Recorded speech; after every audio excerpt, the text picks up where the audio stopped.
(1987년 3월) 서울 관악구 서울대학교 정문 앞. 전국에서 가장 똑똑한 아이들이 꿈을 안고 모여드는 날이었습니다.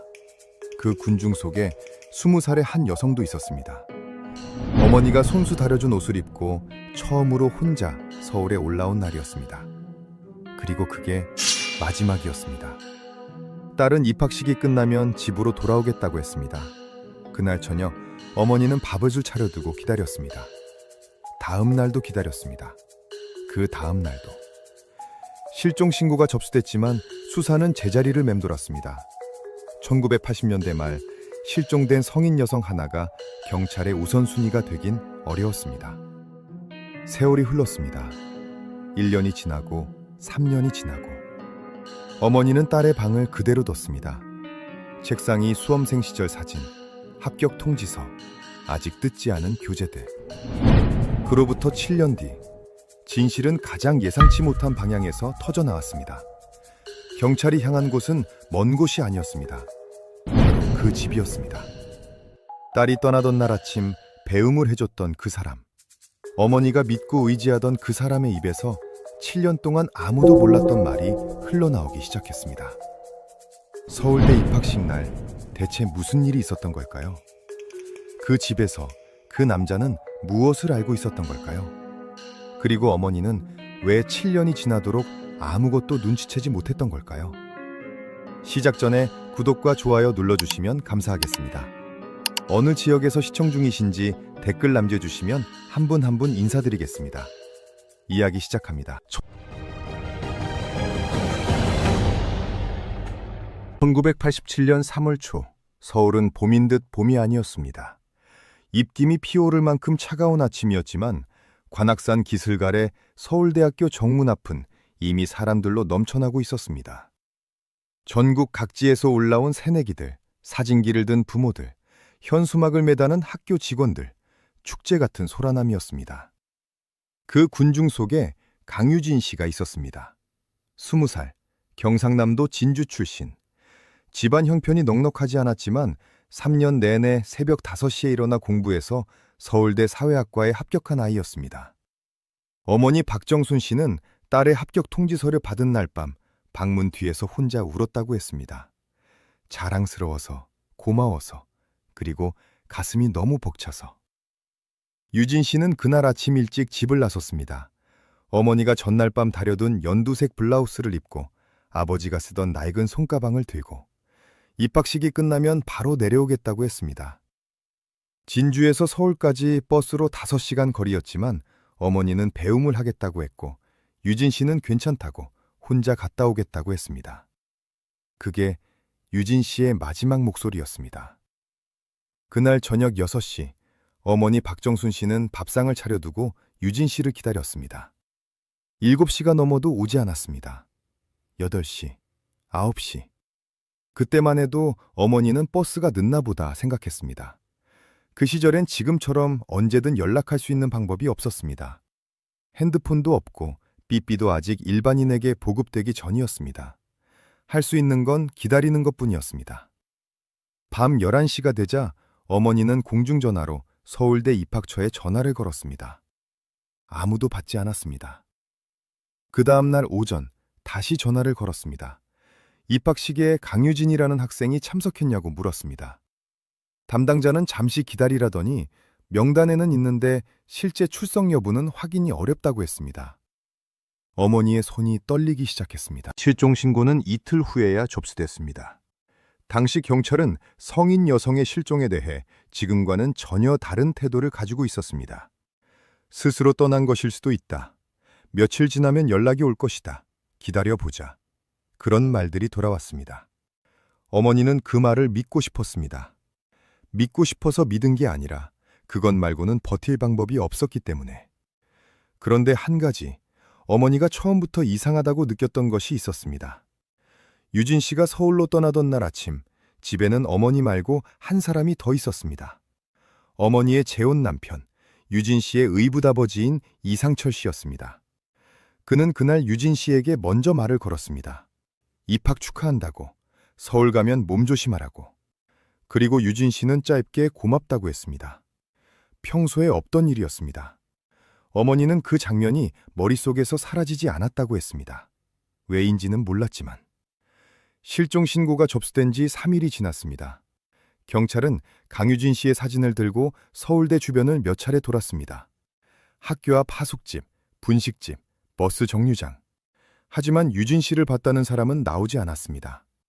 입학식 당일 그 많은 인파 속에서 20살 여성 한 명의 동선을 추적하는 건 그 시절 수사력으로는 사실상 불가능에 가까운 일이었습니다.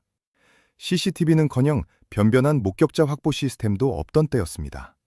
수사는 빠르게 흐지부지 됐습니다. 담당 형사는 박정순 씨에게 연락이 오면 알려달라는 말을 남기고 발걸음을 끊었습니다. 어머니는 혼자였습니다. 그때부터 박정순 씨는 직접 움직이기 시작했습니다. 진주에서 서울까지 버스를 타고 올라와 관악구 일대를 혼자 돌아다녔습니다. 전단지를 만들어 붙이고 지나가는 사람마다 붙잡고 사진을 보여줬습니다. 딸 못 봤냐고, 이 얼굴 아냐고. 돌아오는 건 대부분 고개를 젓는 것뿐이었습니다. 그러던 중 한 사람이 나타났습니다. 서울대 정문 근처에서 문구점을 운영하던 50대 남성 최병국 씨였습니다. 그는 입학식 날 연두색 블라우스를 입은 여성을 봤다고 했습니다. 오전 11시쯤 정문에서 조금 떨어진 골목 어귀에 서 있었는데 누군가를 기다리는 것 같았다고. 혼자였냐고 물었더니 최 씨는 잠깐 뜸을 들이더니 이렇게 말했습니다. 처음엔 혼자였는데 나중에 차 한 대가 옆에 섰습니다. 그리고 잠깐 대화를 나누더니 탄 것 같았습니다. 어머니는 그 말을 듣고 그 자리에서 주저앉을 뻔했다고 했습니다. 차에 탔다? 스스로? 아니면 억지로? 최병국 씨는 차 색깔은 어두운 색이었던 것 같다고 했습니다. 번호판은 기억하지 못했습니다. 차 종류도 몰랐습니다. 그게 전부였습니다.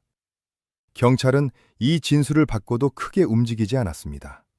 어두운 색차, 기억 안 나는 번호판. 수사를 진행할 단서가 너무 빈약하다는 이유였습니다. 어머니는 분했지만 어쩔 수가 없었습니다. 집으로 돌아온 박정순 씨는 그날 밤 의붓 아버지 이상철 씨와 마주쳤습니다. 이상철 씨는 걱정스러운 표정으로 밥은 먹었냐고 물었습니다. 수사는 잘 되고 있냐고도 했습니다. 어머니는 그 말이 위로처럼 들렸다고 했습니다. 그때까지는요. 그런데 그날 밤 어머니는 우연히 이상철 씨의 수첩을 보게 됐습니다. 찾던 물건이 있어서 서랍을 열었다가 눈에 들어온 것이었습니다. 펼쳐진 페이지에 날짜가 하나 적혀 있었습니다. 1987년 3월 5일. 유진 씨가 서울로 떠난 바로 그날이었습니다. 그 옆에 짧은 글씨가 있었습니다. 어머니는 그게 무슨 뜻인지 그 순간에는 몰랐다고 했습니다. 하지만 가슴이 쿵 내려앉았다고. 이유는 설명할 수 없었지만 그 수첩은 그 다음 날 아침 서랍 안에서 사라져 있었습니다. 수첩이 사라진 것을 확인한 날 아침, 박정순 씨는 아무 말도 하지 않았습니다. 이상철 씨에게 물어볼 수가 없었습니다. 뭘 봤냐고 물으면 자신이 서랍을 뒤진 것을 들키는 것이고 무엇보다 남편이 뭔가를 숨기고 있다는 걸 정면으로 마주해야 했기 때문입니다. 어머니는 그 사실을 아직 받아들일 준비가 되지 않았습니다. 딸이 사라진 것만으로도 이미 감당하기 벅찼으니까요. 그 무렵 수사에 새로운 인물이 등장했습니다. 강유진 씨의 고등학교 동창 허수연 씨였습니다. 수연 씨는 유진 씨와 같은 진주 출신으로 당시 서울 마포구에서 자취를 하고 있었습니다. 전단지를 보고 직접 경찰서를 찾아온 그녀는 형사 앞에서 뜻밖의 이야기를 꺼냈습니다. 유진 씨가 입학식 약 일주일 전 자신에게 전화를 했다는 것이었습니다. 내용은 짧았습니다. 서울 올라가는 날 혹시 잠깐 볼 수 있냐고. 수연 씨는 그날 선약이 있어서 안 된다고 했고 유진 씨는 알겠다며 끊었습니다. 그게 마지막 통화였습니다. 수연 씨는 유진 씨가 평소와 달리 목소리가 가라앉아 있었다고 했습니다. 뭔가 걱정이 있는 것 같았다고. 근데 자신이 먼저 묻지 않았다고. 그게 너무 후회된다고 했습니다. 형사는 유진 씨가 왜 서울에 아는 사람을 만나려 했는지, 혹시 누군가를 피하려던 건 아닌지를 수연 씨에게 물었습니다. 수연 씨는 잠시 망설이다가 한 가지를 더 말했습니다. 유진 씨가 재작년쯤부터 집에 가기 싫다는 말을 가끔 했다고. 구체적인 이유는 말하지 않았지만 집 분위기가 좀 이상하다는 표현을 썼다고 했습니다. 집 분위기가 이상하다. 형사는 그 말을 수첩에 받아 적었습니다. 그리고 처음으로 이상철 씨라는 이름에 줄을 그었습니다. 형사가 이상철 씨를 찾아간 건 그로부터 이틀 후였습니다. 이상철 씨는 1985년에 박정순 씨와 재혼했습니다. 유진 씨가 18살 때였습니다. 직업은 건축자재 납품업이었고 겉으로 보기엔 평범한 40대 남성이었습니다. 형사가 유진 씨 실종 당일 행적을 묻자 이상철 씨는 막힘없이 대답했습니다. 아침에 유진 씨 배웅하고 오전 중으로 거래처 2군데를 돌았고 오후엔 집에 있었다고. 거래처 사람들도 확인해주면 된다고 했습니다. 실제로 확인해보니 알리바이는 맞았습니다. 거래처 직원 2명이 이상철 씨가 그날 오전에 다녀간 걸 증언했습니다. 형사는 일단 이상철 씨를 의심선상에서 지웠습니다. 하지만 박정순 씨는 달랐습니다. 어머니는 그날 밤 잠을 자다가 문득 생각났다고 했습니다. 이상철 씨가 거래처를 다녀온 건 오전이었습니다. 유진 씨가 차에 탄 걸 목격자가 본 건 오전 11시였습니다. 시간이 겹쳤습니다. 그리고 이상철 씨의 차는 짙은 남색이었습니다. 박정순 씨는 밤새 뜬 눈으로 누워 있었습니다. 짙은 남색 차, 오전 11시, 관악구 골목 어귀. 머릿속에서 3가지가 계속 맞닿았다가 떨어졌습니다. 설마 라는 말이 입안에서 맴돌았습니다. 하지만 그 설마가 점점 다른 모양을 하기 시작했습니다. 다음 날 아침 어머니는 조용히 이상철 씨의 차를 살펴봤습니다. 평소엔 골목 한편에 세워두는 짙은 남색 봉고차였습니다. 어머니는 조수석 쪽 바닥을 눈으로만 훑었습니다. 뭔가 있었습니다. 아주 작은 것이었습니다. 연두색 실 한 올. 유진 씨가 그날 입었던 블라우스와 같은 색이었습니다. 어머니는 그 자리에서 아무것도 하지 않았습니다. 손을 떨면서 그냥 돌아섰습니다. 당장 경찰에 전화할 수도 있었습니다. 하지만 어머니는 그러지 못했습니다. 왜냐고요? 이상철 씨가 바로 집 안에 있었기 때문입니다. 그리고 어머니는 그 순간 처음으로 무서웠다고 했습니다. 딸이 없어진 것보다 더 무서운 감정이 뭔지 그때 처음 알았다고. 어머니는 3일을 버텼습니다. 아무것도 모르는 척 평범하게 밥을 차리고 잠을 자는 척했습니다.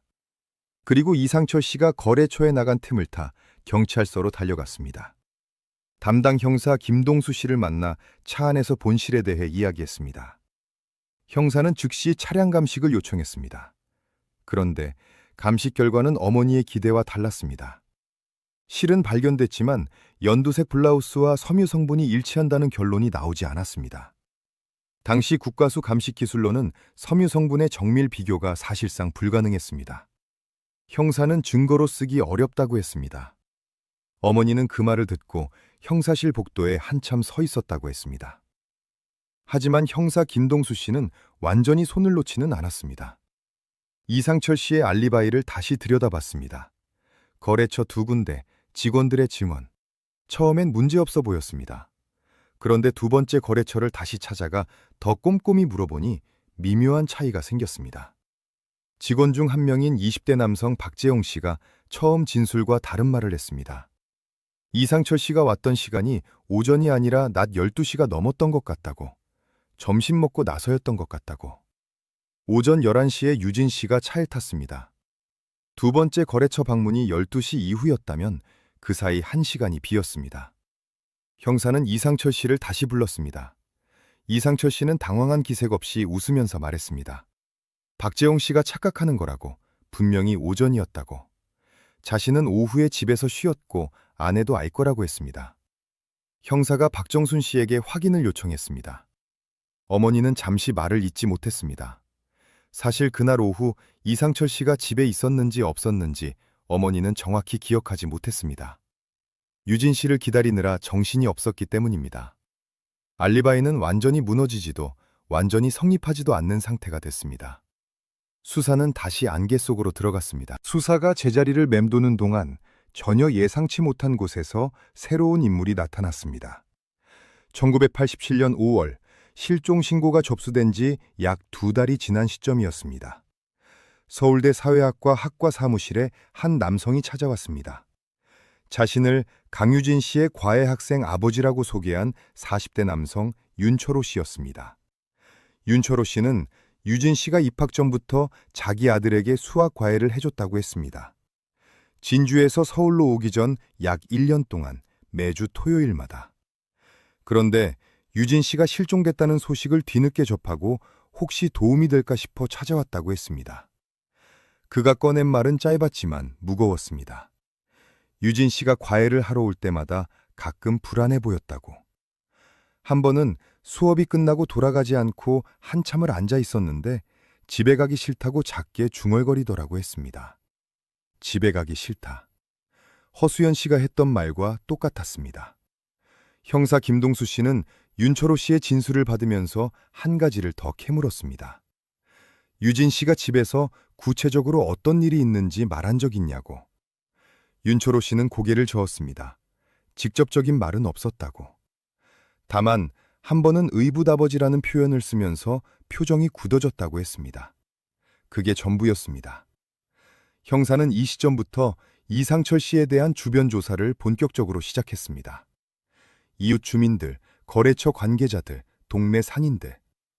그런데 여기서 전혀 다른 방향의 인물이 수면 위로 올라왔습니다. 유진 씨의 친구들 사이에서 나온 이름이었습니다. 서울대 같은 과 동기 남학생 최준혁 씨였습니다. 최준혁 씨는 입학식 당일 유진 씨와 잠깐 대화를 나눴다고 했습니다. 입학식이 끝난 직후 정문 근처에서 우연히 마주쳤고 학과 오리엔테이션 일정을 알려줬다고 했습니다. 그게 다였습니다. 그런데 주변 동기들 중 한 명이 형사에게 귀띔을 했습니다. 최준혁 씨가 유진 씨에게 관심이 있었다고, 입학 전부터 합격자 명단을 보고 연락을 시도한 적 있다고 했습니다. 형사는 최준혁 씨를 불러 조사했습니다. 최준혁 씨는 처음엔 당황한 기색이 역력했습니다. 하지만 그날 오후 행적을 묻자 명확하게 답했습니다. 오리엔테이션이 끝난 후 동기 7명과 함께 신림동 식당에서 밥을 먹었다고. 동기들이 전원 확인해줬습니다. 알리바이는 완벽했습니다. 최준혁 씨는 용의선상에서 벗어났습니다. 하지만 묘한 건 그 다음이었습니다. 최준혁 씨가 조사를 마치고 돌아가면서 형사에게 조심스럽게 한마디를 했습니다. 유진 씨가 입학식 당일 자신에게 이런 말을 했다고. 오늘 집에 바로 안 내려갈 것 같다고. 서울에서 잠깐 볼 사람이 있다고. 서울에서 볼 사람? 그게 누구였는지는 아무도 몰랐습니다. 유진 씨의 지인 중 서울에 사는 사람은 허수연 씨뿐이었는데 수연 씨는 그날 만나지 못했다고 했습니다. 그렇다면 유진 씨가 만나려 했던 사람은 도대체 누구였을까요? 그리고 그 만남이 이루어졌을까요? 아니면 그 전에 이미 다른 일이 벌어졌던 걸까요? 서울에서 볼 사람이 있다는 말. 형사 김동수 씨는 그 한마디에 매달렸습니다. 유진 씨의 주변을 다시 샅샅이 훑었습니다. 진주 친구들, 고등학교 선생님들, 과외 학생 가족들, 서울에 연구가 있는 사람을 찾아야 했습니다. 그러다 뜻밖의 이름이 나왔습니다. 유진 씨의 친이모 강영희 씨였습니다. 박정순 씨의 친동생으로 1984년부터 서울 동작구에서 살고 있었습니다.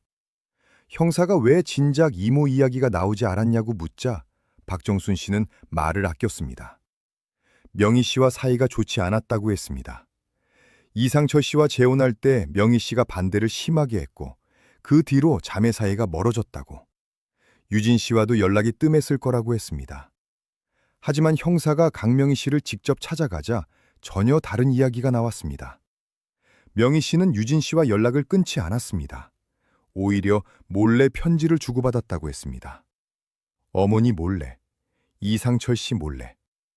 명희 씨는 눈시울을 붉히며 말했습니다. 유진 씨가 입학식 열흘 전쯤 편지를 보냈다고. 서울 올라가는 날 이모를 꼭 만나고 싶다고, 할 말이 있다고. 명희 씨는 당연히 좋다고 답장을 했습니다.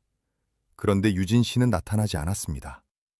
기다리다가 연락이 없어서 진주집에 전화를 했더니 이상철 씨가 받았고 유진 씨는 입학식 마치고 바로 내려갔다고 했다는 겁니다.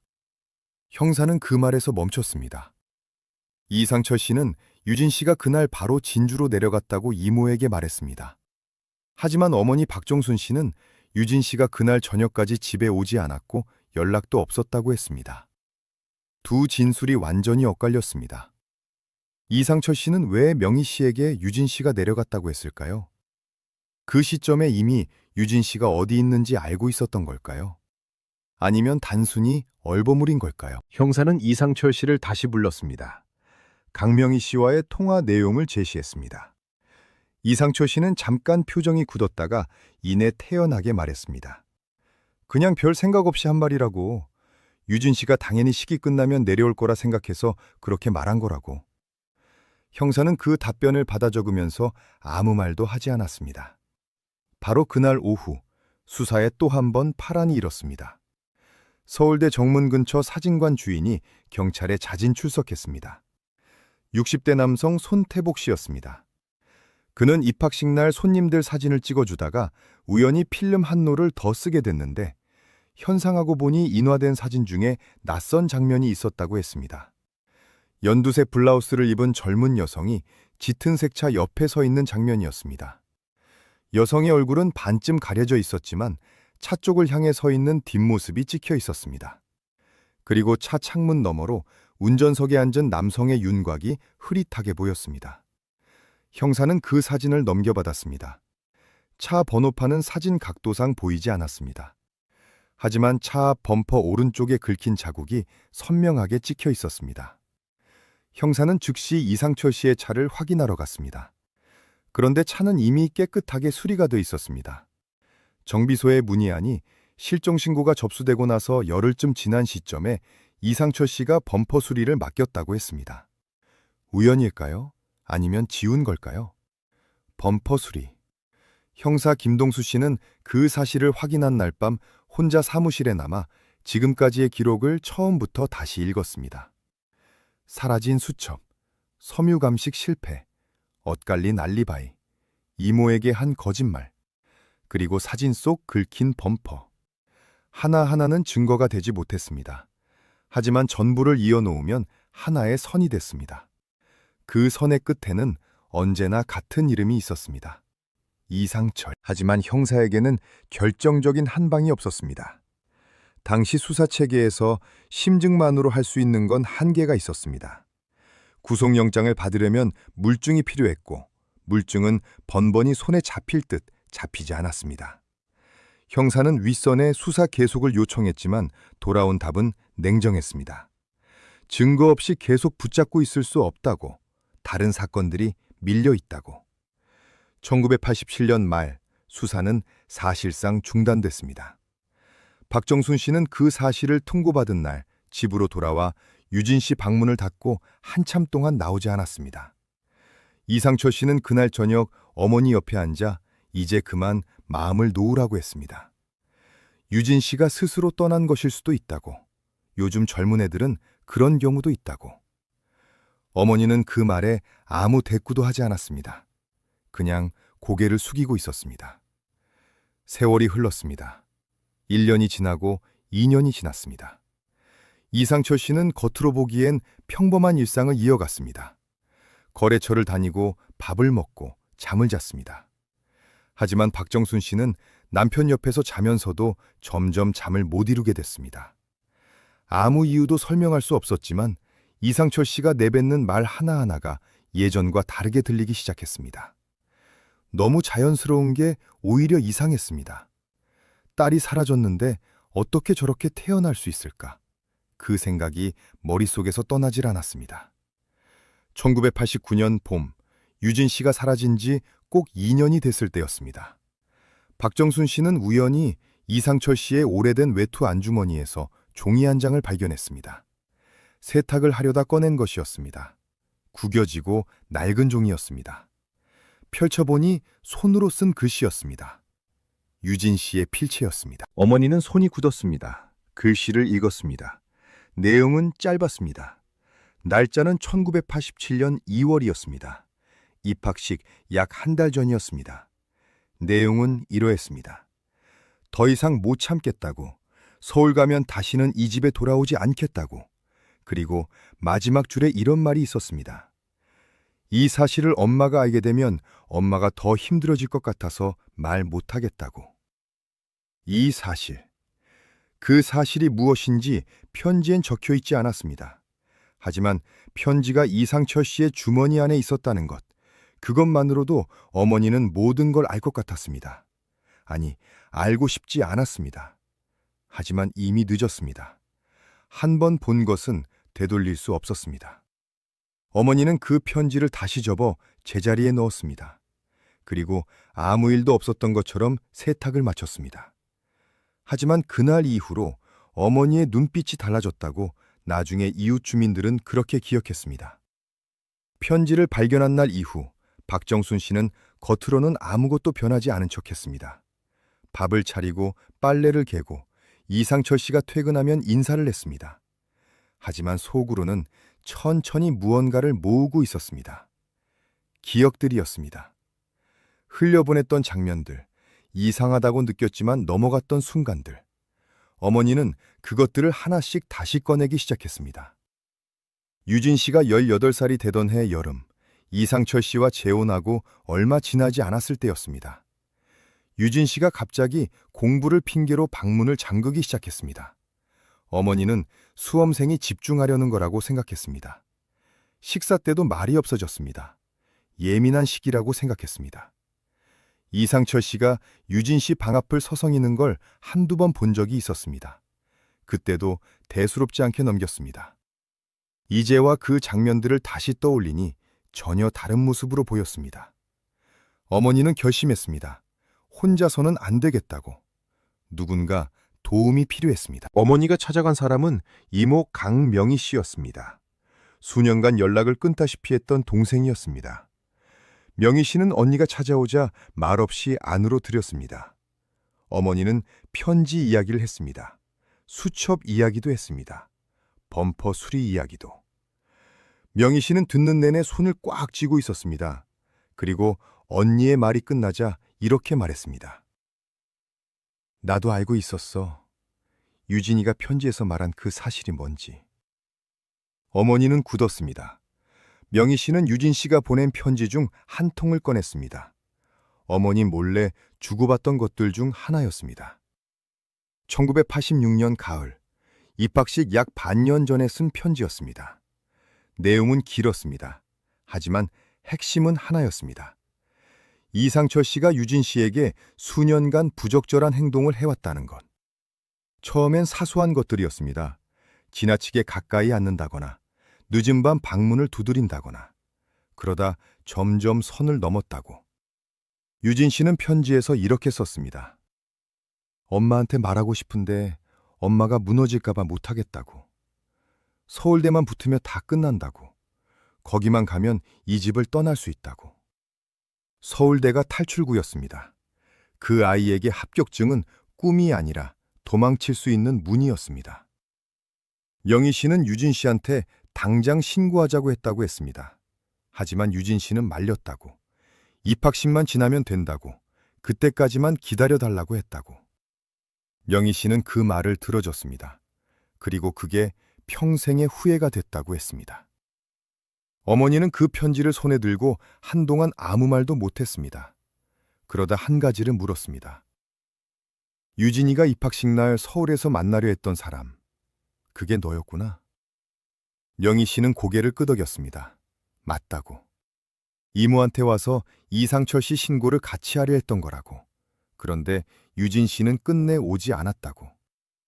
이 채널을 아직 구독하지 않으신 분들, 지금 바로 구독 버튼 눌러주세요. 이 이야기 끝까지 놓치지 마세요. 그렇다면 유진 씨는 이모를 만나러 가던 길에 무슨 일을 당한 걸까요? 이상철 씨는 유진 씨가 이모를 만나러 간다는 사실을 알고 있었던 걸까요? 그리고 그날 그는 정말 거래처에 있었던 걸까요? 1994년 봄이었습니다. 유진 씨가 사라진 지 꼭 7년이 되던 해였습니다. 세상은 많이 바뀌어 있었습니다. 삐삐가 보급되고 도시 곳곳에 공중전화 대신 카드 전화기가 생겨났습니다. 수사 기술도 조금씩 나아지고 있었습니다. 그리고 그 변화는 오래된 사건 하나를 다시 건드리기 시작했습니다. 경찰청 미제 사건 재검토 팀이 꾸려진 건 그해 2월이었습니다. 전국 장기 미제 실종 사건들을 다시 들여다보는 작업이었습니다. 강유진 씨 사건도 그 목록에 포함됐었습니다. 담당자로 배정된 건 30대 중반의 형사 박성민 씨였습니다. 그는 사건 기록을 처음부터 읽으면서 한 가지에 눈이 멈췄습니다. 손태복 씨가 제출했던 사진이었습니다. 긁힌 범퍼가 찍힌 그 사진. 박성민 씨는 그 사진을 당시보다 훨씬 정밀해진 감식 장비로 다시 분석했습니다. 차 번호판은 여전히 보이지 않았습니다. 하지만 이번엔 다른 것이 보였습니다. 차 옆면에 아주 작게 붙어 있는 스티커였습니다. 특정 건축자재 업체의 로고 스티커였습니다. 형사는 그 업체를 추적했습니다. 경기도 일대에 납품을 하는 중소업체였습니다. 거래처 목록을 확인하자 이름 하나가 나왔습니다. 이상철. 형사 박성민 씨는 즉시 이상철 씨의 현재 주소를 확인했습니다. 이상철 씨는 여전히 박정순 씨와 같은 집에 살고 있었습니다. 7년 동안 한 지붕 아래. 형사는 소름이 돋았다고 나중에 말했습니다. 박성민 씨는 단독으로 움직이지 않았습니다. 상급자에게 보고하고 팀을 꾸렸습니다. 그리고 이상철 씨를 임의동행 형식으로 불렀습니다. 이상철 씨는 별다른 저항 없이 따라왔습니다. 오히려 여유로워 보였습니다. 7년 전에도 이 자리에 앉아봤다는 듯이. 형사가 스티커 분석 결과를 제시했습니다. 이상철 씨의 표정이 처음으로 흔들렸습니다. 하지만 그는 이내 정리하고 말했습니다. 그 스티커는 같은 업체 거래처라면 누구 차에나 붙어 있을 수 있다고. 자기 차라는 증거가 되지 않는다고.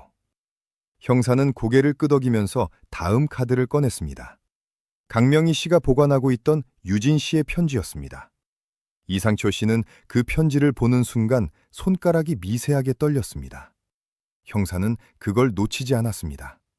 편지 내용을 읽어내려가면서 질문을 이어갔습니다. 유진 씨에게 부적절한 행동을 한 사실이 있냐고. 이상철 씨는 전부 거짓말이라고 했습니다. 문제 있는 아이였다고, 자기를 싫어해서 없는 말을 지어낸 거라고 했습니다. 형사는 조용히 다음 자료를 내밀었습니다. 유진 씨가 다니던 고등학교 생활기록부였습니다. 봉사활동 우수, 교우관계 원만, 교사평가 최상. 어디에도 문제 있다는 기록이 없었습니다. 그리고 담임선생님의 진술서도 있었습니다. 유진 씨는 성실하고 밝은 학생이었다고. 다만 고등학교 3학년 이후로 눈에 띄게 말수가 줄었다고. 그 시기가 이상철 씨와 어머니가 재혼한 직후와 정확히 일치했습니다. 이상철 씨는 더 이상 말을 잇지 못했습니다. 형사실 안이 조용해졌습니다. 형사 박성민 씨는 마지막 질문을 던졌습니다. 1987년 3월 5일 오전 11시에 당신은 어디 있었습니까? 이상철 씨는 오랫동안 아무 말도 하지 않았습니다. 그 침묵이 너무 길었습니다. 그리고 그 침묵이 끝나는 순간 7년 동안 쌓인 모든 것이 무너지기 시작했습니다. 침묵은 14분간 이어졌습니다. 형사 박성민 씨는 그 시간 동안 아무 말도 하지 않았습니다. 자리를 지키고 앉아서 이상철 씨를 바라봤습니다. 이상철 씨는 두 손을 무릎 위에 올려놓은 채 테이블 한 곳을 응시하고 있었습니다. 숨소리만 들렸습니다. 그리고 이상철 씨가 입을 열었습니다. 그날 아침 유진 씨를 배웅한 건 사실이었습니다. 그런데 유진 씨가 버스터미널로 향하지 않고 서울로 가는 버스에 탔다는 걸 이상철 씨는 알고 있었습니다. 유진 씨가 이모 강명희 씨와 주고받던 편지를 이미 훔쳐 읽은 상태였습니다. 유진 씨가 이모를 만나 자신을 신고하려 한다는 것도 알았습니다. 그래서 그날 거래처를 돌다가 서울로 올라갔습니다.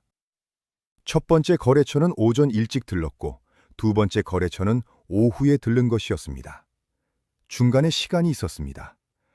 이상철 씨는 서울대 정문 근처에서 입학식을 마치고 나오는 유진 씨를 기다렸습니다. 유진 씨는 이상철 씨를 보자 굳었다고 했습니다. 이상철 씨는 잠깐 얘기하자고 했습니다. 차에 타라고 했습니다. 유진 씨는 처음에 거부했습니다. 하지만 이상철 씨가 어머니를 들먹이며 압박했습니다. 네가 이러면 엄마가 어떻게 되는지 알지 않냐고. 유진 씨는 결국 차에 올랐습니다. 이상철 씨는 차를 몰고 서울 외곽으로 나갔습니다. 유진 씨에게 이모를 만나지 말라고 했습니다. 아무한테도 말하지 말라고 했습니다. 유진 씨는 듣지 않았습니다. 이제 더 이상 무섭지 않다고 했습니다. 서울에 있으면 이 집에 안 와도 된다고 다 말할 거라고 했습니다. 이상철 씨는 차를 세웠습니다. 두 사람 사이에 격한 말다툼이 벌어졌습니다. 이상철 씨는 유진 씨의 손목을 잡았습니다. 유진 씨가 문을 열고 내리려 했습니다. 그 다음은 이상철 씨도 계획한 일이 아니었다고 했습니다. 우발적이었다고 했습니다. 하지만 형사 박성미 씨는 그 말을 그대로 받아 적지 않았습니다. 7년 동안 아무 말도 하지 않은 사람의 우발이라는 단어를 그대로 믿을 수는 없었습니다. 유진 씨는 그날 경기도 외곽의 야산 인근에서 숨을 거뒀습니다. 이상철 씨는 혼자 유진 씨를 그 자리에 묻었습니다. 그리고 집으로 돌아와 평범한 얼굴로 저녁을 먹었습니다. 박정순 씨가 밥상을 차려두고 유진 씨를 기다리는 옆에서. 그 후 7년 동안 한 번도 내색하지 않았습니다. 딸을 찾으러 다니는 어머니 옆에서. 형사가 찾아왔을 때도, 수사가 멈췄을 때도. 형사는 이상철 씨의 진술을 토대로 경기도 일대를 수색했습니다. 3일째 되던 날, 야산 중턱에서 유골이 발견됐습니다. 신원 확인에는 시간이 걸렸습니다. 하지만 결과는 하나였습니다. 강유진 씨였습니다. 27살이 됐어야 할 나이에 여전히 20살로 그 자리에 있었습니다. 박정순 씨에게 연락이 간 건 유골이 발견된 다음 날 오전이었습니다. 어머니는 전화를 받고 아무 말도 하지 않았다고 했습니다. 그냥 수화기를 내려놓고 유진 씨 방으로 들어갔습니다. 책상이 수험생 시절 사진, 합격 통지서, 아직 뜯지 않은 교재들, 7년 동안 그대로였습니다. 어머니는 그 방에서 한참을 있었습니다. 얼마나 있었는지 기억이 나지 않는다고 했습니다. 이상철 씨는 구속됐습니다. 재판은 이듬해까지 이어졌습니다. 법정에서 이상철 씨는 끝까지 우발이라는 말을 고집했습니다. 하지만 판사는 7년간의 은폐와 침묵을 우발로 보지 않았습니다. 그리고 유진 씨가 남긴 편지들, 주변인들의 진술, 수년간의 부적절한 행동에 대한 기록들이 모두 법정에 제출됐습니다. 이상철 씨에게는 중형이 선고됐습니다. 박정순 씨는 판결 이후 인터뷰를 딱 한 번 했습니다. 기자가 지금 어떤 마음이냐고 묻자 어머니는 이렇게 말했습니다. 유진이가 그렇게 무서운 집에서 혼자 버티면서 서울대를 간 겁니다. 거기까지 간 겁니다. 근데 엄마인 내가 아무것도 몰랐습니다. 그게 제일 미안합니다. 유진 씨가 꿈꿨던 봄은 1987년 3월에 멈췄습니다. 하지만 어머니는 매년 3월이 오면 유진 씨 방 창문을 열어뒀다고 했습니다. 봄바람이라도 들어오라고. 오늘 이야기 여기까지입니다. 강유진 씨의 이야기를 끝까지 들어주셔서 감사합니다. 유진 씨는 탈출구를 찾아 그 먼 길을 혼자 걸어갔습니다. 20살의 봄날, 연두색 블라우스를 입고. 그 아이의 이름을 기억해 주셨으면 합니다. 강유진, 서울대 사회학과 1987년 입학생. 오늘 이야기가 마음에 남으셨다면 구독과 좋아요 눌러주시고 댓글에 지금 어떤 마음인지 남겨주세요. 여러분의 댓글 하나하나 다 읽겠습니다. 다음 이야기에서 또 찾아오겠습니다.